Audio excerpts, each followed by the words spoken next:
This is Bullet Club member Chase Owens, and you're listening to the ECWF podcast.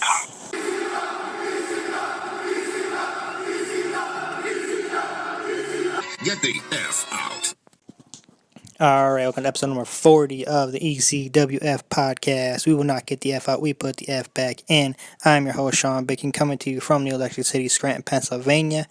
And on this special episode, we were joined by Blogging Betty for a pre-draft conversation, breaking down everything that we think is going to happen in the draft, where certain people are going to go, where we want to see people go, stuff like that. Just giving our thoughts and insights. So, we got Blogging Betty. Make sure you guys check it out. Bullet Club for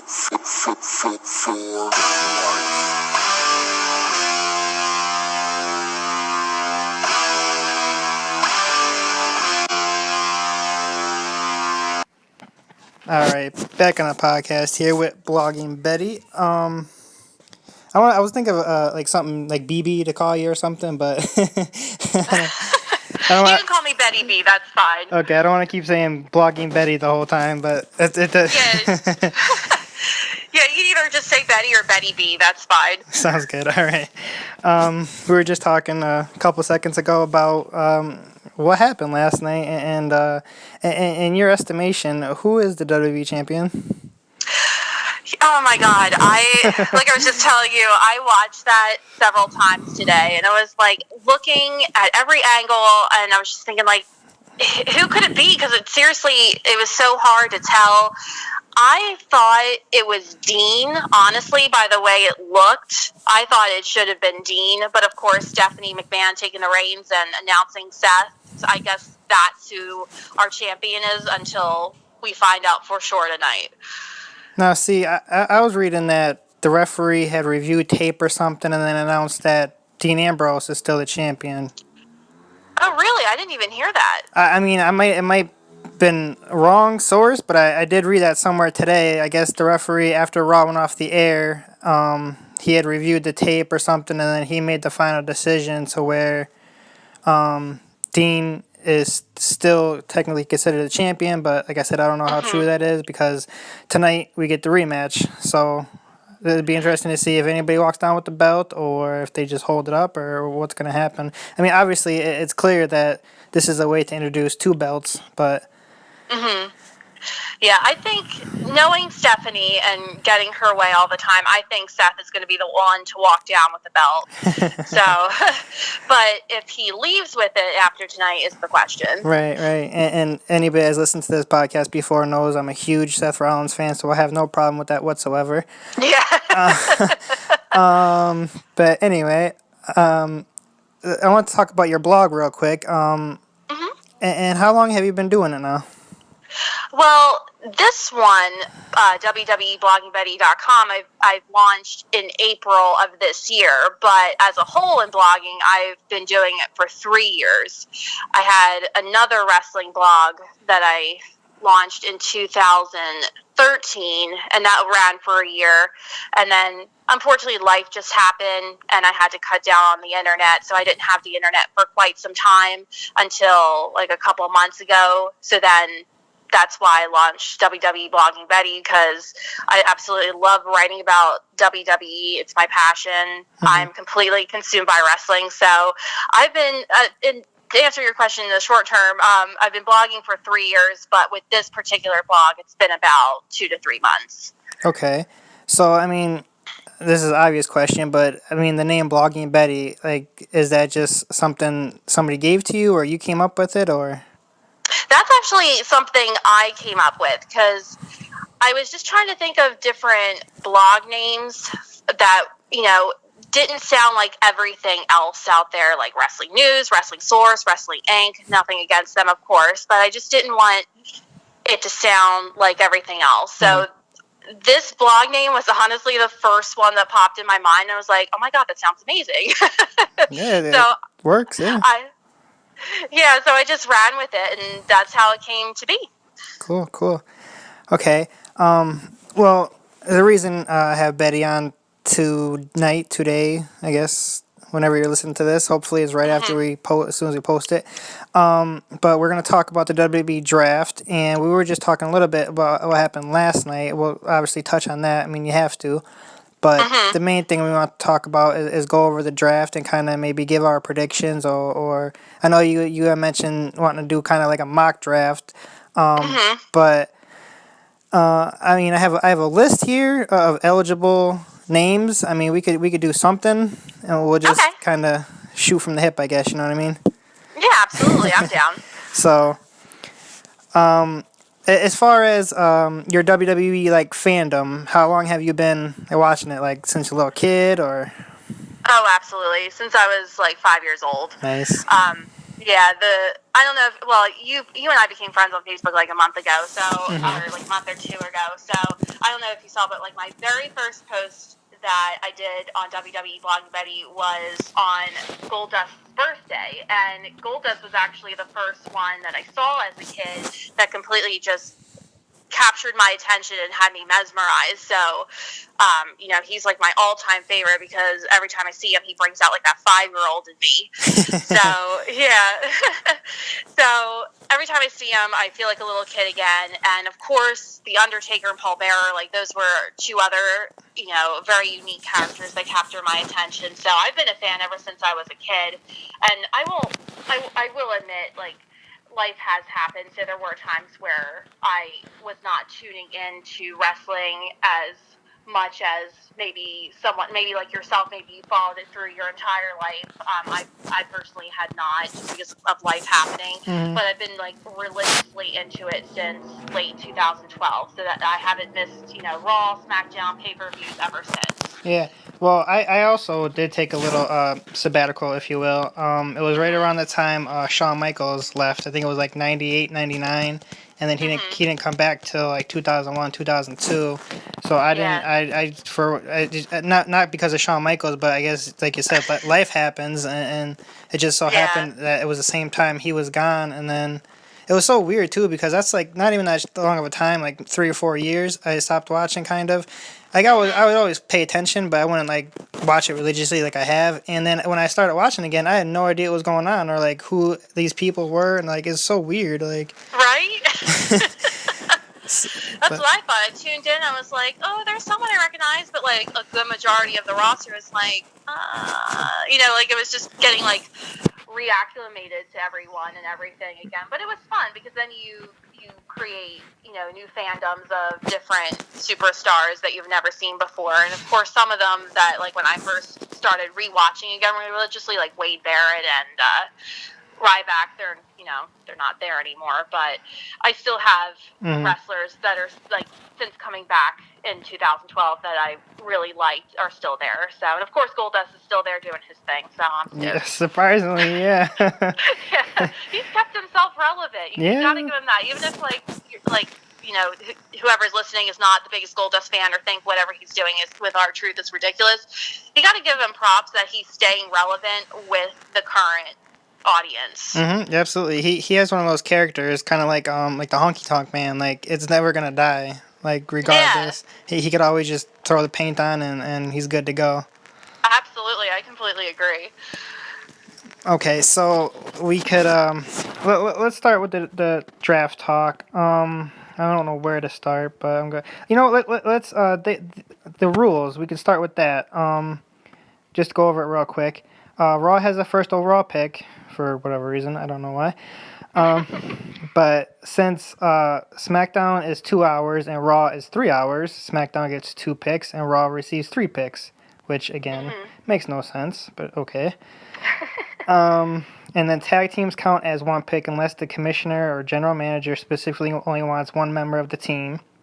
And 6, the nice surprise, 6 draft picks will be made off the NXT roster. Yeah, I think everyone's mostly excited about that. So let's start there. You want to give kind of your 6, maybe throw out your predictions, and then I'll agree or throw out mine. Yeah, absolutely. So my choices are Bayley. Although I know she has her rematch with Nia, most likely with Asuka, but I still think she's going to get bumped to main roster. I think Finn Balor, of course. I think everyone knows now that his match with Shinsuke has come and gone. I think he's going to be bumped up. Mm-hmm. American Alphas, I think, will be coming up. Who else did I have listed? I think Mojo Rawley will come up. You think so? You think he'll come up? I saw you post that, and I was like, I don't know. Like, I could see, though, but, like, with Zack Ryder, but Zack Ryder's kind of doing his own thing now, getting a little push, so I don't know where Mojo fits, kind of, but I do like it. Yeah. Who else did I have? My hope, I don't think it'll happen, but I'm really optimistic, is Austin Aries, because I love Austin. I'm really hoping he gets bumped up.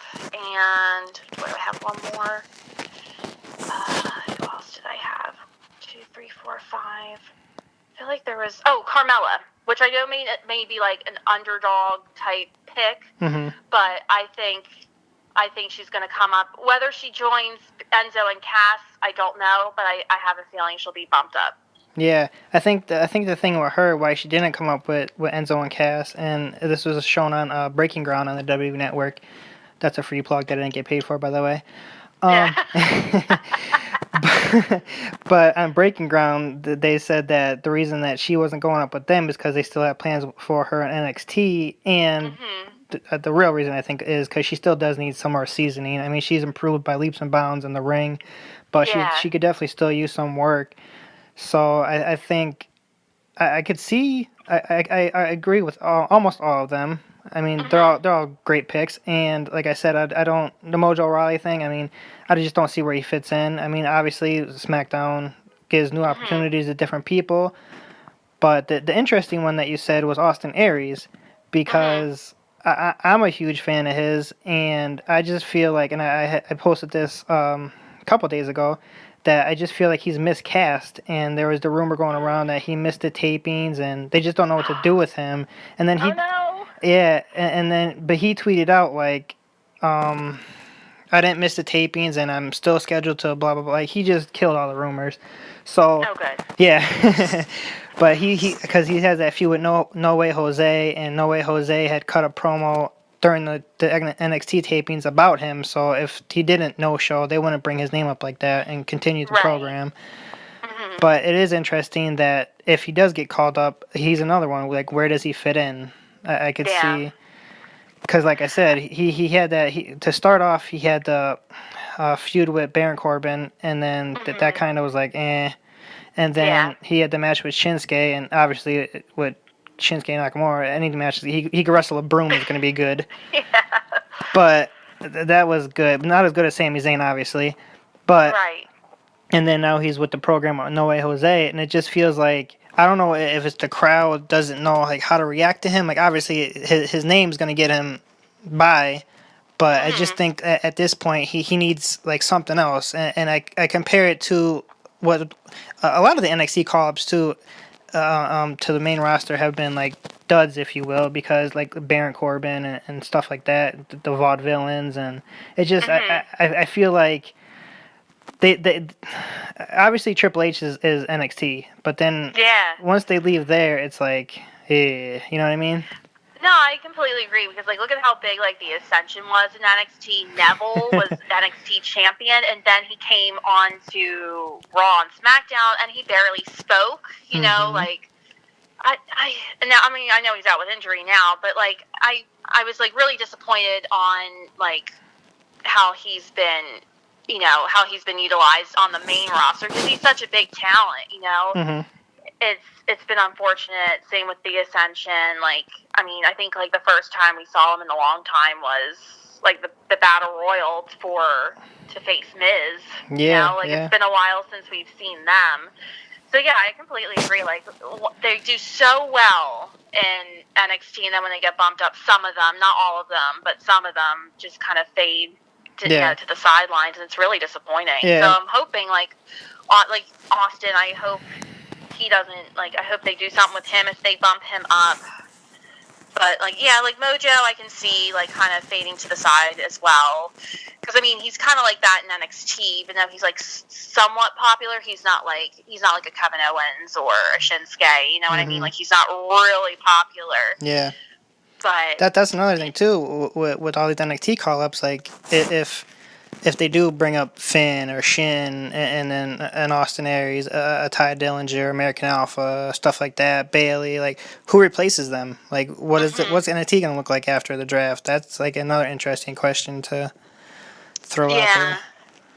Yeah, so I mean, obviously, like with someone of Finn's caliber getting bumped up, it's obviously going to leave room for someone to take his place. Now, who that person's going to be, we're not sure, but hopefully, I'm sure Triple H and all the guys down at NXT have something in the works. So I'm sure we'll find out sooner than later. Yeah, it'd be interesting to see too, though, if like I think we both agree Finn is a guarantee.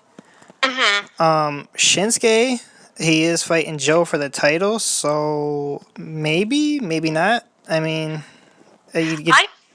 I think he's going to stay down there. You because think? I think he's going to be, because I think, he obviously had to beat the Icon in order to, move on to the next stage to fight the champion. So I think Shinsuke's going to stay down there, and I think him and Joe are going to go at it at NXT TakeOver for SummerSlam. And I think, Joe will lose it to Shinsuke.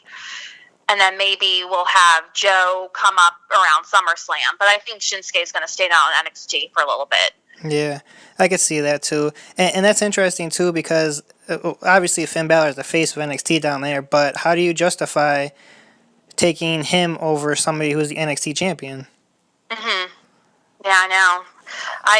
I just think... that's a great question. I don't even know the answer. I mean, if you think about it, I mean, he's a champion. Wouldn't you want the champion? Like, he's supposed to be the best, but, I mean, obviously it's Finn's until he leaves, and everybody's been waiting, and it's going to happen. Nope. And then it still can't happen tonight. We don't know. We're just basing it off of... I'm going to be so disappointed if he's not a choice. Like, I'm sure they may have him come up at SummerSlam, if not tonight, but, like, I think everyone's really betting for Finn to come up tonight. Yeah. I think, I mean, it would be a huge disappointment, and he's been known to kind of troll the fans with stuff saying like stuff outside NXT events and hey, I'll see you on Monday, and then he posts pictures that he's at Raw at Monday when I'm setting the ring up and stuff, and then he's gonna debate, and then it's like nah, he's not there. Yeah. So he's perfect at that. So you still can't, even if you throw something out there, you don't know what to read into it. Yeah. I'm hoping I hope it's his night tonight. Yeah. Another one. You mentioned American Alpha. And that's another, I think that's a given too. And I would even throw the Revival as like two picks right there, like Revival and American Alpha together. And then that makes it interesting because you have that whole thing going on with the Wyatts and the New Day now. And the New Day, I think they forgot that they have the titles. But it'll be interesting to see what the tag team scene looks like after tonight also. And if any teams get broken up, do you see any teams splitting from the draft?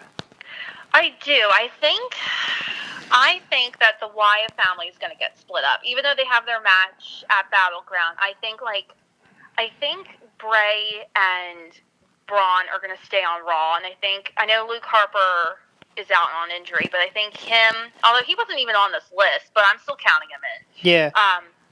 I think him and Eric Rowan will be drafted to Raw. I know they said last night that Kalisto and Sin Cara decided, because of the draft, to go separate ways to pursue individual careers as singles competitors. So I know they're no longer the Lucha Dragons, although of course they have each other's back. Mm-hmm.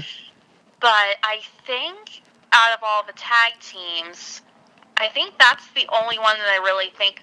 Well, they could possibly split up Social Outcasts, and I kind of hope they do, because that's not really going anywhere. Yeah. But aside from that, I think that's going to be the only... and I know that I've read rumors, and of course they're just rumors, that they want to push Fandango and Tyler Breeze. So I think it's just going to be the Wyatt family and hopefully Social Outcasts. Otherwise, I think everyone else is going to stay the same. Okay. Real quick, how terrible is the name Breezango? They could have come up with something different. I said it should have been Febreze. There you go. Why not? It's better than Breezango. Right? But I hope if they decide to really push them, that they'll come up with a different name. Yeah. I can't see that on a t-shirt. I really can't. yeah. I like both of those guys individually, so I'm glad that they're actually doing something with them and using them. Yeah, and I think with like their characters too, like how self-obsessed and obnoxious they are, I think they go really well together. Mhm. So I like the fact that they're a tag team. Yeah. And you mentioned the Wyatts. I was looking at the list here, and they're all listed individually. Mhm. So that'll be interesting to see too. Like you said, even if some of them get drafted to the same show, do they still stay hashtag or not hashtag quotation marks a family? Yeah, I'm sure Bray will spin something like gotta have to keep things focused on Raw, and like there's some family that is keeping things in line in SmackDown. I'm sure he'll find some way to have a promo about why the family's been split and how it benefits the family, and down with the machine and follow the buzzards and all that good stuff. Yeah, they'll definitely put a spin on it, and I like I said, I don't think the New Day and the Wyatt thing is done yet. So No, I don't. I'm kind of curious to see what happens on Battleground and how it leads up to SummerSlam, because obviously everything happening now is, and at Battleground will all lead up to SummerSlam. So I'm kind of curious to see how everything plays out. Yeah. Another rumor that I hate that's been going around is that possibly splitting up Enzo and Cass already. They can't do that. Right? That would be like the time that they had Daniel Bryan a part of the Wyatt family. Like, did you watch during that time? Yeah, I think I blinked and I missed it because it was like a hot second. Yeah. But seriously, it lasted for 2 weeks because the fans hated it. Uh-huh. And I think if they do the same thing with Enzo and Cass, the fans are just going to blow up social media, and they're going to eventually put those two back together. They cannot split them up. I'm hoping that they go to SummerSlam and get the tag team titles. Like, I'm really, vying for them that they get that far. They can't split that. They can't split them up. Yeah, that's what I hope too. And like I've been seeing that they're really high on Big Cass because of his size and his look, and they want to push him to the moon. And it's like, but Enzo is like the spark plug. Yeah, absolutely. And it's great to see when he was out on injury that Big Cass can stand on his own and talk on the mic and do things in the ring. So that's great. And of course Enzo is the same way. He's great on the mic, great in the ring. I'm sure at some point, as every tag team it seems like it happens, they'll get split up. But I'm just really hoping that tonight's not the night. Yeah, I think it's too soon. I think it is. Let them run for a while and see where it goes, because they're just reaching the height of their popularity, and the whole getting the rub. Well, I think John Cena's getting the rub off of them, but I think it's good for both of them, obviously. Yeah, they can't split them up. I think it's, like you said, way too soon. They can't do it. Yeah, well, fingers crossed. I know. Fingers crossed indeed. I'll throw some more names out there just because, we could talk about the females real quick. Okay. We mentioned Bailey. I think we both agree and Sasha Banks has a mystery partner at Battleground. I think that's gonna be Bailey, but again, it could be like somebody like Carmella and throw everybody off just because. But like I said, she has the rematch with Asuka down at NXT, which I think Kevin Owens has done both before, going back and forth. So I don't think even if somebody from NXT gets drafted tonight, that necessarily means they're done with NXT. Like, they go back just for the takeover and then be done there. I could see something happening there. But on the female side, I don't know. There's not even that many names listed. No, there wasn't. I don't know I don't if even know why they put Eva Marie down. Who is that? What? Eva Marie. They put Eva Marie down. Yeah, I don't speak that name on this podcast. I don't know who that is. Oh, I'm sorry. Does she wrestle or something? Or, No, I'm just kidding. I'm kidding. I'm kidding. Is that I girl can from beat around Total that. Divas, I think? Yeah. I can beat around that bush. I'll try not to say her No, name. it's fine. I'm just kidding. I But mean, like, she has improved, but I mean, yeah. yeah. I think you and I both have the same feeling. I think that's gonna be one of those draft picks that happens at like 2 o'clock in the morning where nobody's paying attention. And it's like, oh, Eva Marie got drafted to SmackDown. That's great. Good for her. Yeah. I didn't know she still worked for the company. Are you serious? Yeah. But other names you could throw out there besides that other person. It'd be interesting to see because the title match for Battleground is Becky versus or not Becky, Charlotte versus Sasha finally, which they've been holding off, and Yeah, they'll probably do that at SummerSlam, which I think they're both going to stay on Raw because I think they're so popular. But I think they're actually going to put Dana. I think they're going to split Dana and Charlotte up, and I think they're going to put Dana on SmackDown. You think she's ready to go by herself?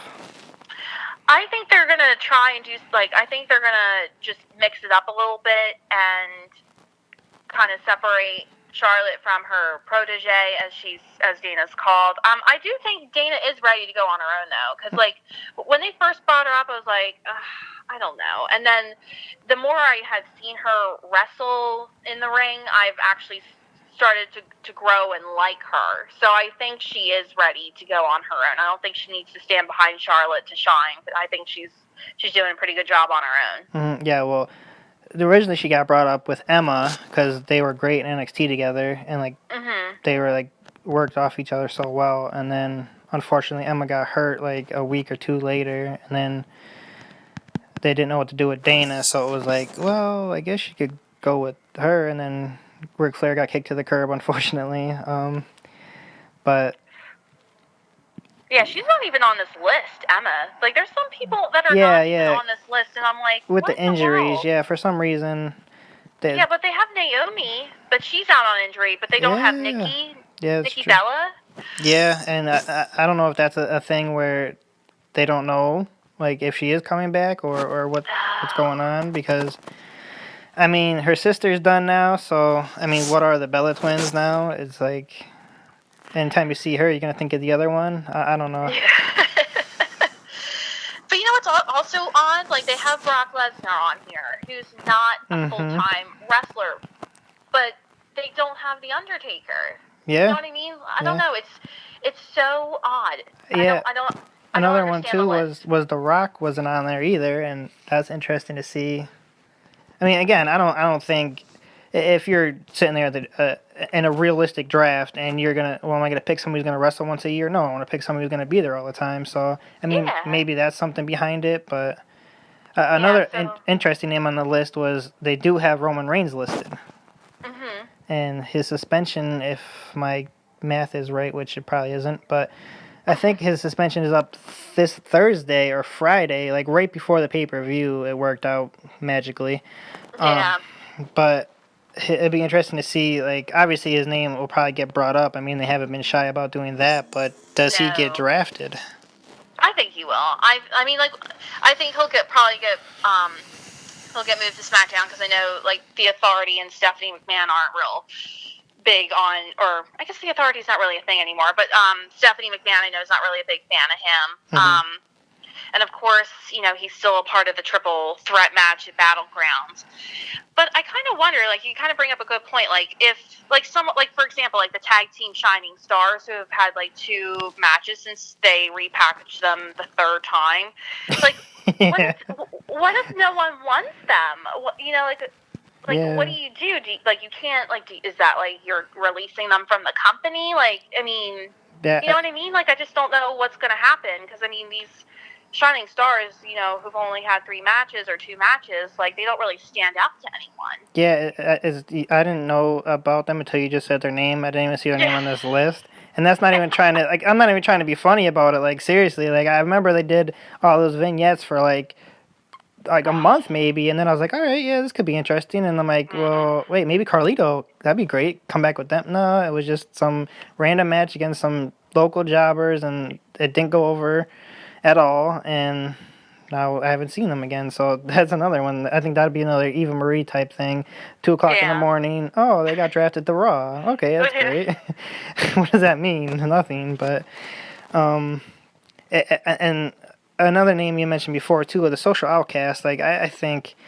I mean, with Adam Rose, that whole mess that happened, and then they tried to do the one guy from the Ascension when he was suspended. The other one was suspended, and then, I mean, I think that kind of has run its course. But again, I thought 3MB ran its course like a month after it was done, and that lasted for like 3 years. So.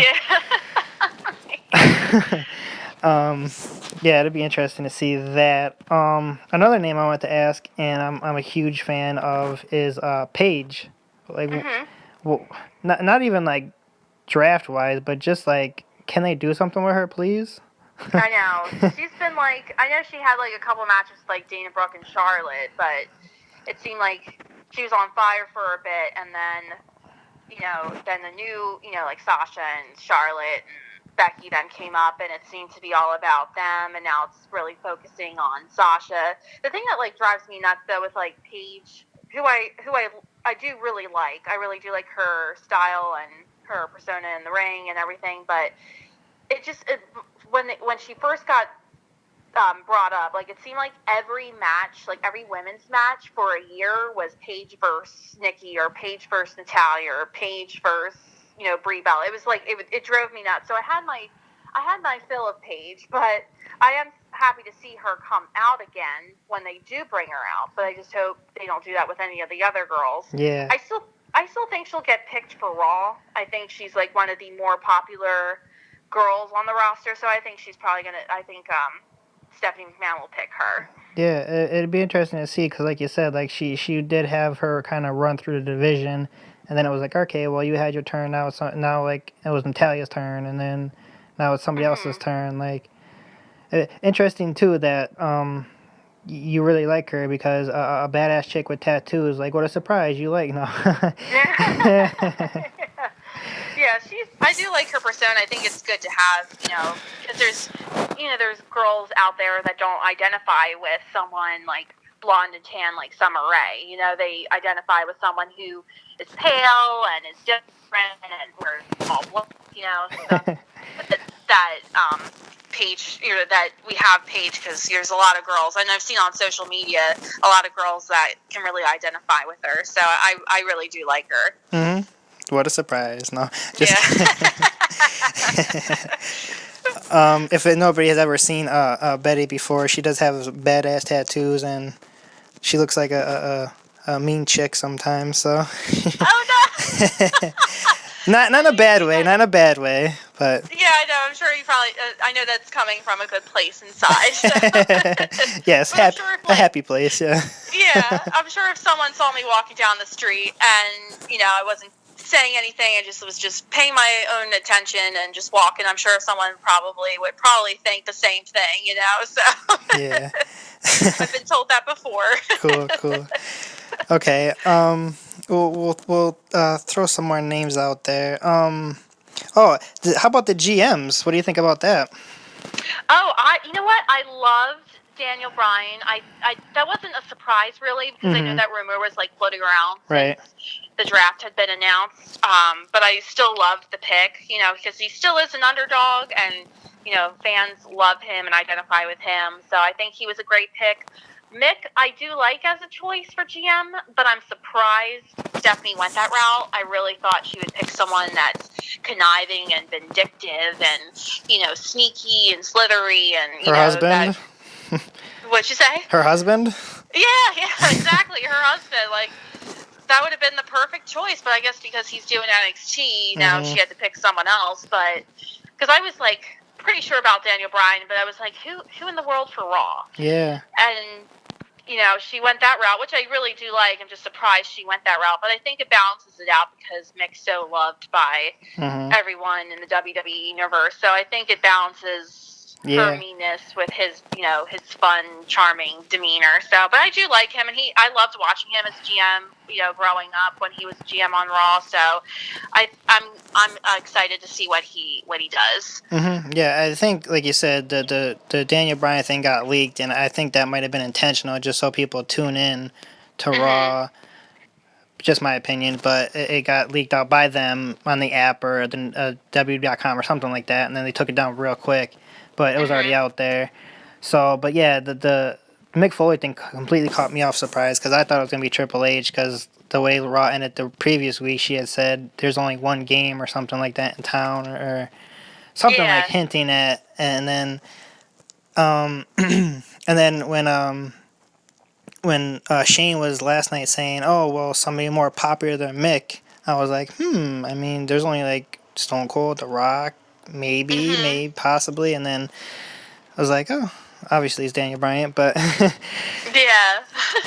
I was just kind of hoping like a Stone Cold surprise or a Rock surprise, but I mean, I love Daniel Bryan, don't get me wrong, but it'd be interesting to see like because Daniel Bryan is the face and Shane's kind of the face, so that works together. But Stephanie's always been kind of that heely type thing, and then with Mick Foley, it's like I could definitely see tension there, and maybe like Mick is gone after a month or something. Like this isn't working. Like I can't deal with you, and I hope that doesn't happen. But Yeah, that's what I think. Shane said something about that last night, like about Mick having like a short-term run because he wouldn't be able to tolerate Stephanie. Yeah. I had heard online like it was rumored aside from Daniel Bryan about Eric Bischoff. Yeah, I did hear that too.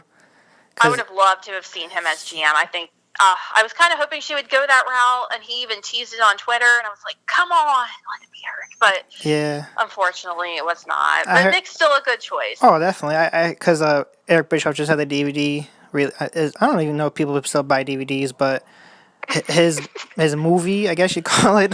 I think it just came out. So I thought that could have been like a real surprise and kind of boost him up. But I mean, a lot of people were complaining too, like when that rumor was, oh well, that's the Attitude Era and blah blah blah. But then Mick Foley's from the Attitude Era. You're not complaining about that. Yeah. So, no one should ever complain about the Attitude Era. Exactly, right? I mean, it's supposed to be a new era, and I hate that term too, but I don't know where that came from. yeah, it's there's been the PG era, and they never really acknowledged, and the ruthless aggression era with Cena, and then I don't even. All these different weird things. Like there was an Attitude Era, and there's everything after it. That's the way I see it. There you go. So stop trying to put a label on things, and let's just have what it is. But we'll get back to some of the draft picks, and interesting to see where they go. How about AJ Styles and the Club? Do you think they get split up?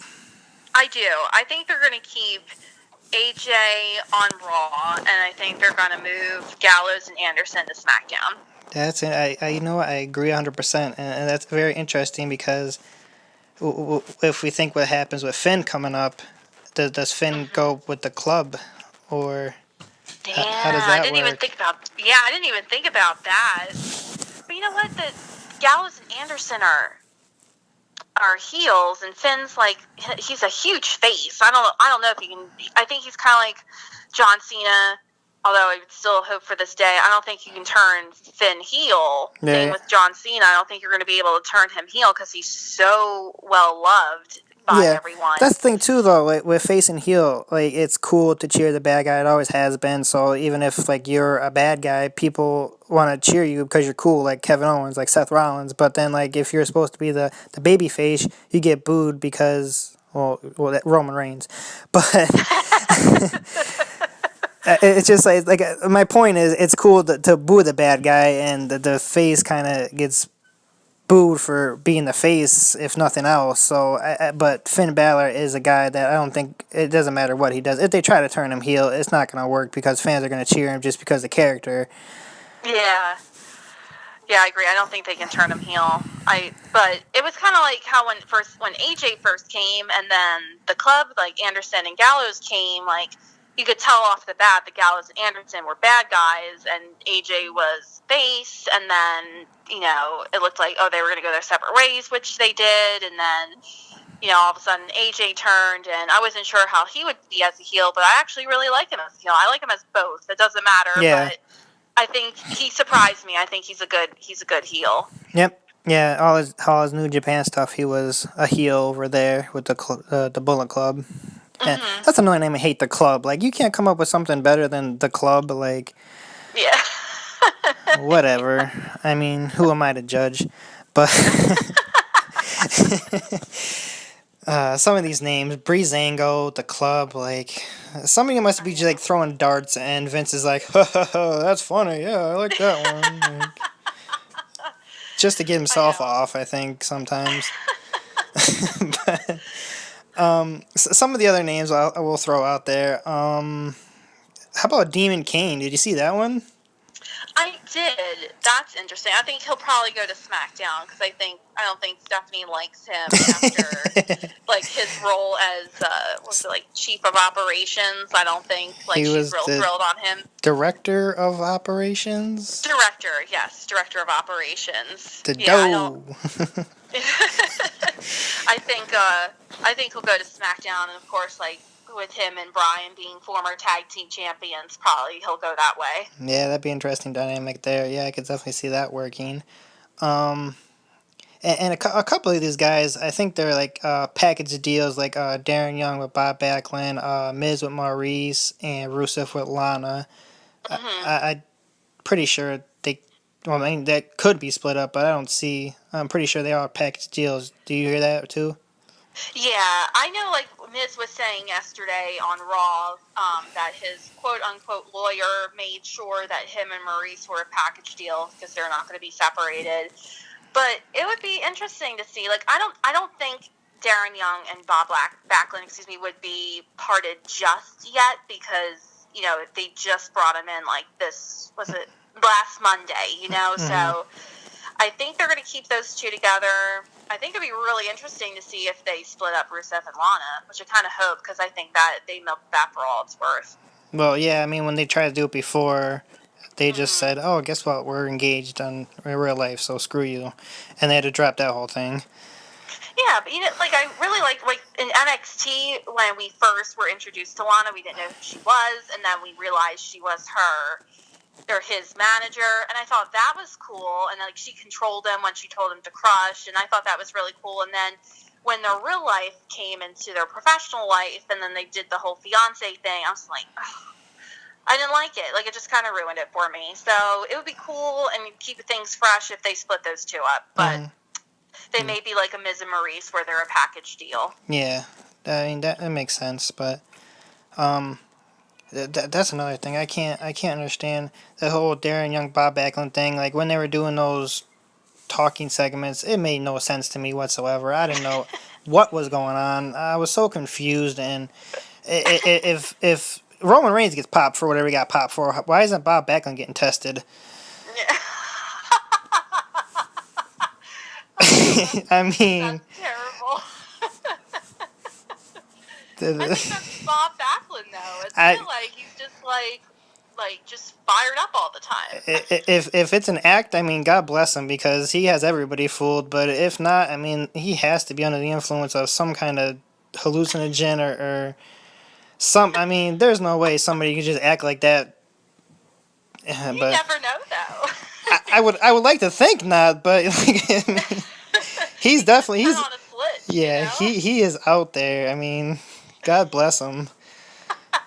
It was so funny too because I don't know if you saw the segment that they did on Miz TV where they showed all of Bob's accomplishments and what the old feedback or the old interviews and such that they showed on Bob. He was so cool, calm, and collected, and then now we have this fired up version where he's hollering all the time. Yeah. Yeah, it has to be him just turning his dial up to 100, because the screaming and it gets, oh my God, I don't know what it is, but why Darren Young? That's another thing I don't understand. Can you explain that to me? I guess they had to, like, since I don't know what happened with the primetime players. Like, they broke up, and then they came back together, and they won tag team gold, and then they broke up. And I know Titus was suspended for a bit.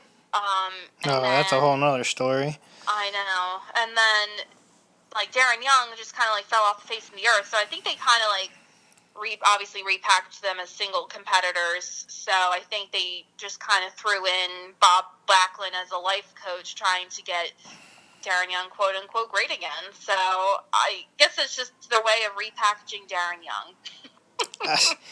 I mean, if my life coach acts like that in real life, I'm running the other way. I don't want my life to turn out like that. What are you talking about? Like, yeah, I think any sane man would. no, but I get it though. I mean, I'm all for anybody that to get an opportunity. Like I said before, with Tyler Breeze and Fandango, like as long as they're using people, and definitely now with the brand split, they definitely need newer faces and to build like new guys up. And I mean, there's only so many like Dolph Ziggler matches, and nothing against Dolph because I love him, but like he just thrown out there for no reason, and it's like, eh. And another guy who is my probably second favorite wrestler behind Seth is Cesaro. He's another one that kind of just gets thrown out there, and it's not going anywhere, and he's always going to be kind of stuck at that level for whatever reason. They don't see him as what he should be, like a main event guy, and I wish with Cesaro, I wish they would send him to NXT and just let him be him down there because I think it's such a better environment for him because for whatever reason, like I said, that he has that glass ceiling and Vince McMahon is standing on top of it.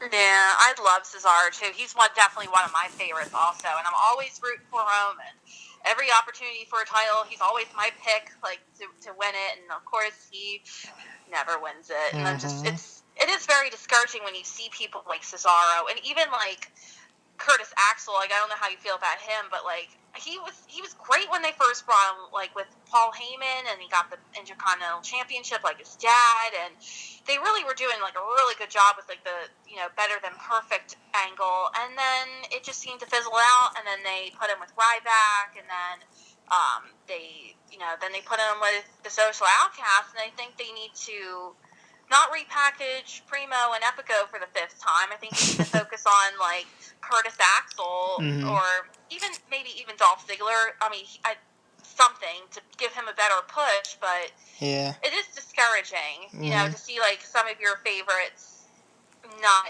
get to where you would hope they would be, or even where they want to be too. Yeah, absolutely. And you mentioned Titus O'Neil before with the suspension, and a guy like Curtis Axel, they kind of like it's just you though they I don't know how to say like what I'm trying to say. They have like a stink about them. You know what I mean? Like they've been like watered down. Maybe that's what I'm trying to say. So much so that even when they try to do something with like Curtis Axel with Paul Heyman, it's like we already know like what you are though. Like you're not this other thing that they're trying to show us. Like we know what you are, and I feel like guys like that, just like you said, like I don't know if they could be repackaged or anything like that, but kind of like with the whole Curtis Axel thing though, he got that Paul Heyman gig because when The Rock was coming back, he was training with Brian Myers and Curtis Axel. They were flying them out on set so he could like get his work in with them. So I think they were kind of throwing him a bone, like yeah, good job like getting The Rock ready. Like we'll throw you a Paul Heyman and give you the IC title run and like as a thank you. You know what I mean? And same thing with Titus O'Neil. I think they felt bad how the suspension went down, which was complete BS. And they kind of throw him a bone too with that little program he had with Rusev for a hot second. Yeah, that was like you said earlier, a blink of an eye, and it was gone. Yeah, but some of the lower card guys too. Like he was on Raw last night. Like Jack Swagger. Like what does that mean? Like I mean, he's like one of those like he's kind of like in my opinion like the shining star. Like he's gonna be like one of the last kids picked for dodgeball. Yeah, I think that's a it's great just, like, analogy. yeah, there's just some of these people on this list. So I'm like, why are they even still on here? Like, they don't even use them, like, unless it's like a huge battle royal, you know. So Yeah. I think like Jack Swagger. I think Mark Henry's on that list. yeah, Mark Like, Henry. what? Like, I guess. I mean, yeah, like I think these people are gonna be picked last. yeah. I mean, they're so like Randy Orton coming back. He's on the list. You know, Yeah. And you know everyone's what? excited about him. Not to interrupt you, but I just got an update on my phone. Brock Lesnar tested positive for the same thing John Jones just tested positive for. What? Yep, some breaking news right there. So does that mean he has to be suspended, right? I mean, technically, well, I mean, it's not WWE's wellness test, but he still tested positive. So Yeah, and I think, yeah, like I said, like UFC rules are different. And if I'm not mistaken, John Jones is going to be suspended 2 years for whatever he got popped for. no way. Yeah, he gets banned for 2 years. That's just from the UFC. That's not even accounting for like Nevada or wherever it was. That's I could be wrong, but that's what I heard. So if I don't Brock get is the the same, UFC. oh yeah, their thing is totally like I don't understand it either. But like Brock Lesnar was somebody who he didn't have to go through that typical testing that they do. I guess they do like 4 months out or something. They test them, and then he got tested like 5 times within like 2 weeks or like a month or something like that. They were constantly testing him just because he couldn't meet the requirements like that the normal UFC guys do. So it's gonna be interesting to see how it plays out on the WWE side because I mean obviously they don't take the that policy lightly because the top guy Roman Reigns got suspended for something. So Yeah. But like with I don't get like I only watch UFC on occasion. I'm not like a huge like I don't watch it like all the time. But with UFC, don't they test before the match? Like why are we just finding out that Brock Lesnar had tested positive for the same thing John Jones did? Or yeah. Jim Jones, whatever his name is. It's John Jones. Jim Jones John is Jones. yeah. Jim Jones is the rapper. Okay. But yeah, I think I don't know if it was like they have like out of competition testing they call it, and then like they take a different sample. I don't know if it is the night of the fight or at the weigh-in, something like that. It's very close though, so it'll be interesting to see. I'm not sure, and somebody could probably correct me, like when he did get tested, like when the positive test did come out, because like I said, he got tested like 4 or 5 times within like a very short time period before the fight. So I don't know. It'll be interesting to see how it plays out, and especially from the WWE side, because I think Yeah. from the UFC side, if it's the same thing as John Jones, then I think that means he's pretty much done. Because 2 years he'll be, gosh, in his 41, I think. Yeah. 40, 41. So, I mean, I don't know. It'll be definitely interesting to see how that plays out. Jeez. Back to the draft. Man, I don't even know where to go now after that. Yeah. Oh, we were talking about the GMs before, right? And you saw them. They're both, all four were all ringside for the title match last night, in which we are getting a rematch, title match tonight on SmackDown, which I can't wait for, and it'll be interesting to see what happens there. But it was very, very clear to me that who Stephanie was going for. Yeah, right. And who, I mean, not even like, I mean, she was standing up and clapping, and Mick was like, all right, yeah, I guess I'll do that too. and Shane and Daniel Bryan are kind of just sitting there like talking to each other or making it look like they're whispering, blah, blah, blah, whatever. So, and Raw gets the number one overall pick tonight. So, is Seth Rollins the number one overall pick in your opinion? I do, because he's, I guess, in Stephanie's eyes, the champion. So I definitely. Yes, I heard a little in your voice there. Yeah, because like, is he really the champion? You know what I mean? Like, after last night. So, I mean, but he's, I guess, technically maybe technically the champion. Yeah, I don't know. I don't know either. But most likely, knowing Stephanie and knowing Seth, he's going to come out with the belt. So, I definitely think that's going to be her first pick. And that's just another notch in his belt that he he could brag about. I was the number one overall pick. Like, what are you? Mm-hmm. Like, that's Yeah. what. So I mean, do you think it's justified though? Should he be, or should it be somebody like Roman Reigns, or I don't know, somebody else besides Seth Rollins? I mean,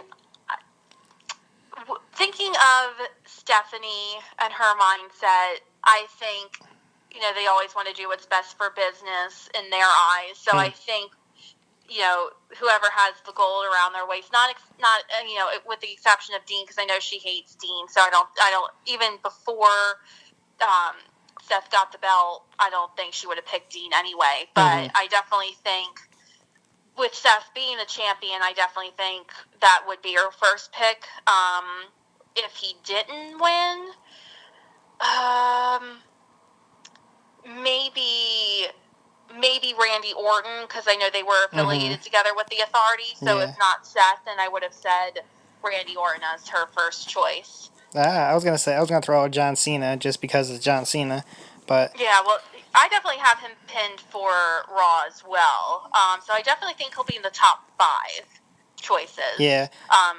Now, he'll definitely make the top 5. Do you know if it goes like alternating picks, or like how does that work? Like they go 1-1, or because like we said, like Raw gets 3 to SmackDown's 2. So how do they play that out? Every other, or 2 in a row, 3 in a row? Yeah, I'm honestly not sure how they're going to set it up. My thinking, like, if I were to orchestrate it, I think it would go like Stephanie would go first, then Shane, and then I guess, I don't know if Stephanie would pick her 3 and then Shane his 2. I was just thinking about going, like, with them 2 going back and forth, and then most likely Stephanie would be obviously the last one talking because she has more picks, you know, for every SmackDown's 2, her 3. So most likely she would have been the last one, you know, making her selections. That's how I think it's going to work out. But it could be like how you said, like, she picks 3, he picks 2, she picks 3, or maybe she goes first completely. Well, yeah, I don't think that's right, because I wish they would have made that more clear. Yeah, I'm sure they'll get, you know, they'll get down to it and state how things are going to work out. But yeah, I'm kind of curious to see how they're going to do it. I think they're going to go back and forth, because I don't think her just picking like everyone she wants, because maybe Shane wants someone that she picks. So I think they're going to go back and forth. Now, I mean, like I said, we said it was very clear last night who Stephanie is after as the number 1 pick, and if it does go that way, does Shane say, okay, well, I want Dean next pick? If it does go alternating. Yeah, I think he would have been. That was my thinking, is that Dean's going to be the first pick, kind of like how things played out last night. And I don't see Stephanie picking Dean to be on Raw. But if not Dean, who did I have down as my next pick? Styles? No, that Styles I think is going to go to Raw. Oh, yeah. Roman Oh, Reigns. okay. I think he'll get drafted to SmackDown, because I know Stephanie, again, not a big fan. So right. I think... Who is? Yeah. You make a valid point. They fumbled the ball with him. I mean... I think they did. I think, like the John Cena conversation, like, they have to turn him heel. Like, he's going to come back, and they're going to try to build sympathy for him. It's not going to work. Like, just embrace it. Like, screw you guys. You want to boo me? I don't care. Look where I am. Look where you are. Like, he should. Again, what do I know? But he should, like, it's the perfect time to no matter what he does, he's going to get booed. Fair or not, like, he could cut the greatest promo in the world, which he can't do anyway. But I'm just saying, if he did, they're still going to be like, eh. Like, he had that 1 or 2 nights back in, like, December, I think it was TLC, where he won the title, and then, like, annihilated Triple H after the match. And then the next night on Raw, I think he did the same thing or something like that. Like, that was perfect. That's what he needs to be. Like, a Samoan, like, badass, just killing everything in his path. Not, like, trying to make these little jokes and just take the microphone out of his hand altogether. But that's the thing with Cena, too, though, because Cena was like that forever, and it was the cool thing to boo John Cena, and then, like, Cena's, like, just kept plugging along, and eventually, like, people are like, oh, geez, it's been 10, 12, 13 years. Like, I guess it's cool. Like, he's all right now. Like, we accept him. Like, and the U.S. Open Challenge definitely, like, was a huge thing for him, working with all those indie guys, if you will. And I think, like, that changed people's perception. And him getting injured, honestly, I think helped him because he was gone for so long. So then when he comes back, it's like, oh, geez, wow, we kind of do miss this guy, you know? Like, he serves a purpose. Yeah. But I agree. all right, we're kind of winding down here. It's almost at an hour, and like I said, I want to get this out before it airs. Yes. We can let me see what else we could throw out there before we end it. Oh, okay. We'll end it with this. Give me your top 5 Raw and top 5 SmackDown, if it goes alternating picks, like I hope it does.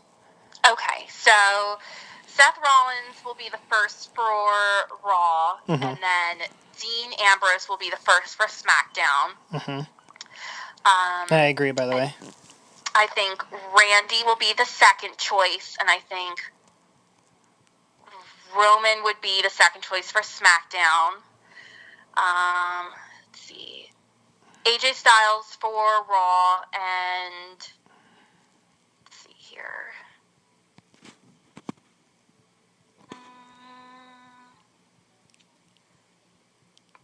Top 5.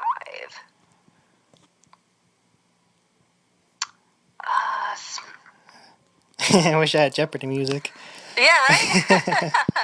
I'll say, I know it's so hard. I'm going to say The Miz. Oh, that's a good one, yeah, because the champion, yeah. And so number 4, I'll say Bray Wyatt. Actually, no, I'm going to change my answer. I'm going to do Enzo and Cass for Raw, and then I'm going to go with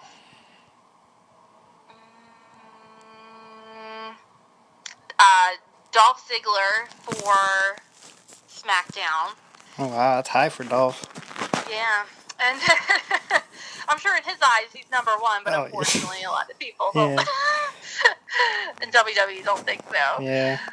Or at least how they display him. So, number 5, I'll go with Bray, and then I'll say, I'm going to say New Day for Raw, and then, I didn't even pick any women. Good grief, I'm bad.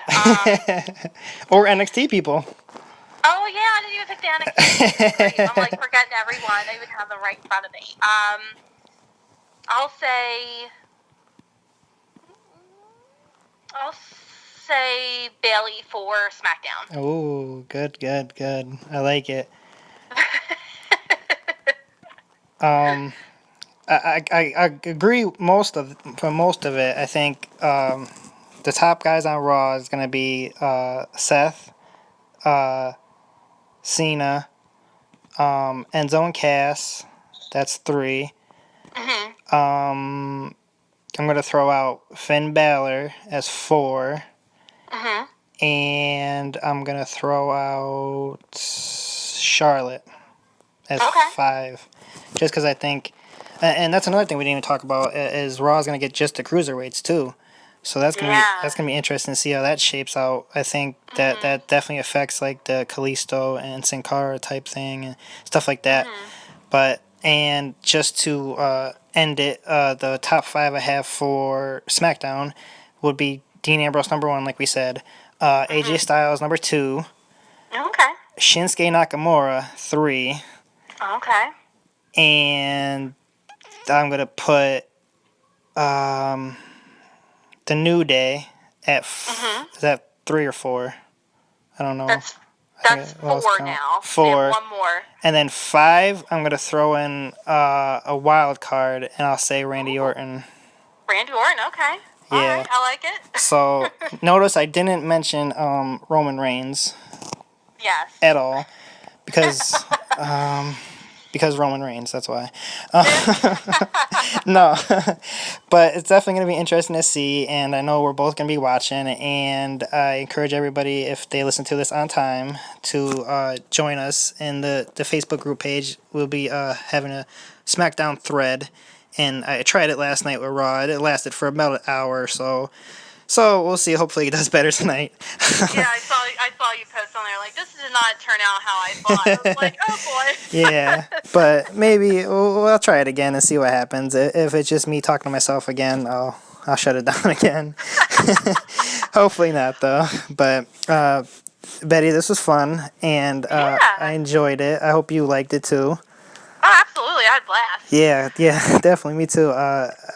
We should definitely do it again in the future. I don't know what your schedule looks like or anything like that. Yeah, absolutely. I'm definitely down. We can definitely compare schedules and see when the next time we can do it. But Yeah. I'm definitely down to do it again. Yeah, definitely. Cool. And that is all I have. Do you want to plug your blog and your website and all that? Oh, you know it. I'm ready. Go ahead. I was like, in case he asks, I'm ready. All right. So, guys, my blog is www.bloggingbetty.com. You can find me on Facebook as well as Instagram under WWE Blogging Betty. And Twitter is the same, except there is no G after the word blogging. I couldn't fit that whole phrase in there. So it's just WWE Blogging Betty. And then YouTube will be coming soon. But if you want to find me on social media, that's where you can find me as well as my blog. All right, very cool. And make sure you guys check all that out. And it's a good read from what I saw. Oh, thanks. And Thank you. yeah, and hopefully we'll be doing a little partnership in the future type thing. Yeah.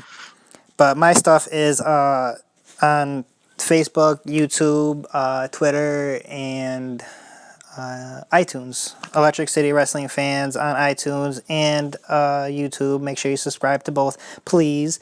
And join the group page on Facebook. I think we're at like 420 something, so it's getting there. Oh, nice. Yeah, and then on Twitter is at ECWF Podcast, and you could follow me there. So follow, subscribe, like, all that good stuff. And I will catch you guys on the next one. And Betty, I hope to have you on again soon.